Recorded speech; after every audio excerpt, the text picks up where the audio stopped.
10 মুহররম একটি মাহাত্ম্যপূর্ণ গুরুত্বপূর্ণ দিন। সেই দিনটা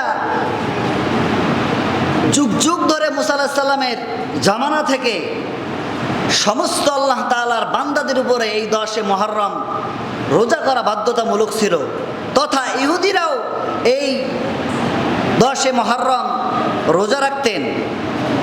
প্রিয় নবীজি তিনি মক্কা থেকে মদিনায় হিজরত করলেন। কদিমাল মাদিনাতা ফাওয়াজাদাল ইয়াহুদা সিয়ামান ইয়াউমা আশুরা। নবী করিম সাল্লাল্লাহু আলাইহি সাল্লাম মদিনায় প্রবেশ করলেন এবং দেখলেন যে আশুরার দিনে তথা 10 মুহররমে ইহুদিরা রোজা রাখে। নবী করিম সাল্লাল্লাহু আলাইহি সাল্লাম বলছেন যে মা হাযাল ইয়াউম আল্লাযী তাসুমুনা, আসলে এই দিনটা তোমরা কেন রোজা রাখো বলো তো? ইহুদিদেরকে জিজ্ঞাসা করলেন যে এই দিনটা তোমরা কেন রোজা রাখো? ইহুদিরা বললেন ফাকালু হাদা ইয়াউমুন আযীম আনজাল্লাহু ফি মূসা ওয়া কওমাহু ওয়া গররাকা ফিরআউনা ওয়া কওমাহু ফাসামাহু মূসা শুকরান। ইহুদিরা বললেন যে এই দিনটা হচ্ছে আজিম, মহান সম্মানিত দিন, কারণ এই দিনে আল্লাহ তাআলা এই বনি ইসরাইলকে তথা মূসা আলাইহিস সালাতু ওয়াস সালামকে ফিরাউনের কবল থেকে আল্লাহ তাআলা তাকে মুক্তি দান করেছিলেন। জোরে বলে সুবহানাল্লাহ। এই দিনে মুক্তি দান করেছিলেন। এই 10 মুহররম ফিরাউনের অত্যাচার থেকে মূসা আলাইহিস সালাম তিনি মুক্তি পেয়েছিলেন এবং এই দিনে আল্লাহ তাআলা ওয়া কওমাহু ওয়া গররাকা, আল্লাহ তাআলা ফিরাউনের গোষ্ঠীকে জাতকে আল্লাহ তাআলা সাগরের অতল তলদেশে আল্লাহ তাআলা তাদেরকে দাবিয়ে দিয়েছেন। জোরে বলে সুবহানাল্লাহ। যে এই জন্য আমরা শুকরান মূসা আলাইহিস সালাম আল্লাহর শুকরিয়া আদায়ার্থে এই 10 মুহররম রোজা রাখতেন। এই জন্য আমরাও মূসার উম্মত হিসেবে আমরাও রোজা রাখি। তখন নবী করিম সাল্লাল্লাহু আলাইহি সাল্লাম বললেন ফানাহনু আহাক্কু আওলা বিমূসা মিনকুম, তোমরা যদি এই দিন রোজা রাখো তোমাদের চাইতে আমি মূসার নিকটবর্তী, তার কারণ মূসা আমার ভাই, আমিও আল্লাহর নবী, মূসাও আল্লাহর নবী। সুবহানাল্লাহ বলবেন না?